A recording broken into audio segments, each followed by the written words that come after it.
पाहतो की मालाड स्थानकामध्ये एक हत्या झालेली आहे. आरोपी अटकेमध्ये आहे ओंकार शिंदे. तुम्ही त्याचे वकील आहात. कोर्टात तुम्ही काय युक्तिवाद केलात? कारण तुम्ही म्हणाला की हत्या त्याने केलेलीच नाहीये. CCTVमध्ये दिसतंय की तो थोडासा वादविवाद होताना, मात्र आता तुम्ही दावा केला की त्याने ही हत्या केली नाही. काय म्हणणं आहे? हे बघा, वादविवाद होणे आणि हत्या होणे आणि ती ज्याच्यावर आरोप केले त्यांनी करणे हा वेगवेगळा भाग आहे. ट्रेनमध्ये आपण बघतो की गर्दीचा पिरियड जो काय संध्याकाळची वेळ होती, त्याच्यामध्ये उतरताना बाचाबाची आरोपी आणि फिर्यादी जो मयत झाला आहे त्याचा मित्र त्यांच्यामध्ये झाली. पण वस्तुतः जर FIR वाचला फिर्यादीने दिलेला, तर फिर्यादी तिथे आय विटनेस होता, जो डोळ्यात साक्षीदार होता. त्याने पूर्ण FIRमध्ये कुठेच सांगितलेलं नाही की ह्या व्यक्तीने ह्याला मारलेलं आहे. का तर त्याच्यात फक्त एवढं कळलं आहे की उतरताना तो जो मयत झाला आहे व्यक्ती, त्याने सांगितलं की इसने मुझे कुछ तो मारा है, एवढे फक्त वाक्य ऐकले आणि गर्दीतून ट्रेन उतरलं. मग त्याच्यानंतर त्यांनी बघितलं पण नाही फिर्यादीने की काय लागलं किंवा कुठे लागलं आहे. सरळ आरोपीच्या मागे पळत सुटला ओरडत आणि त्या भीतीने आरोपी पळत गेलेले. म्हणजे तो काय मारलं आहे आणि जर एखादा व्यक्ती फॉर द मोमेंट आकस्मिकपणे मारतो तर ते हत्यार हातात घेऊन पळतो. तर CCTVमध्ये कुठेच नाही आलं की बाबा तो काहीतरी घेऊन पळतो, फक्त घाबरून पळतोय. आणि दुसरी गोष्ट, आपण CCTVचे जर हे बघितले CCTV फुटेज, तर कुठेही त्याच्यावर कपड्यावर रक्ताचे डाग दिसत नाही.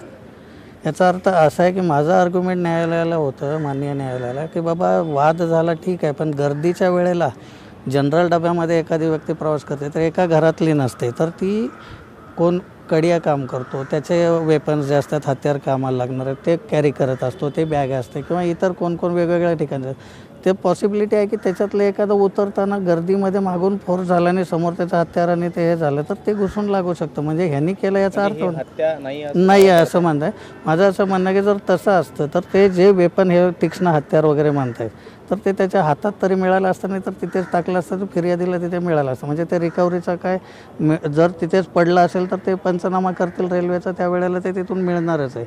राहिली गोष्ट त्यांना आता तपास करायचा, तर त्या गुन्ह्यासाठी त्यांनी 7 दिवसाची पोलीस कस्टडी मागितलेली. पण मी सांगितलं की 7 दिवसाची आवश्यकता नाही, फक्त त्यांना त्या गुन्ह्याचा हेतू काय आहे तो शोधायचा आहे आणि हत्यार काय. तर हत्यार तर तो घेऊन जाताना दिसला नाही, तर त्याला इनफ 3 दिवसाची मॅक्झिमम कस्टडी भरपूर झाली. तर हे सगळं विचार करून पोलिसांनी 7 दिवस मागितले, मी 3 दिवस, असं मध्य म्हणून 5 दिवसाची कस्टडी दिलेली. तुम्ही हत्या नाही असा दावा कोर्टामध्ये केला हो, आहे. या घटनेचा तुम्ही CCTVचा जो काही उल्लेख करता, तो एक CCTV आहे ज्यामध्ये आरोपी स्टेशनवरून पळून जाताना पाहायला मिळतोय.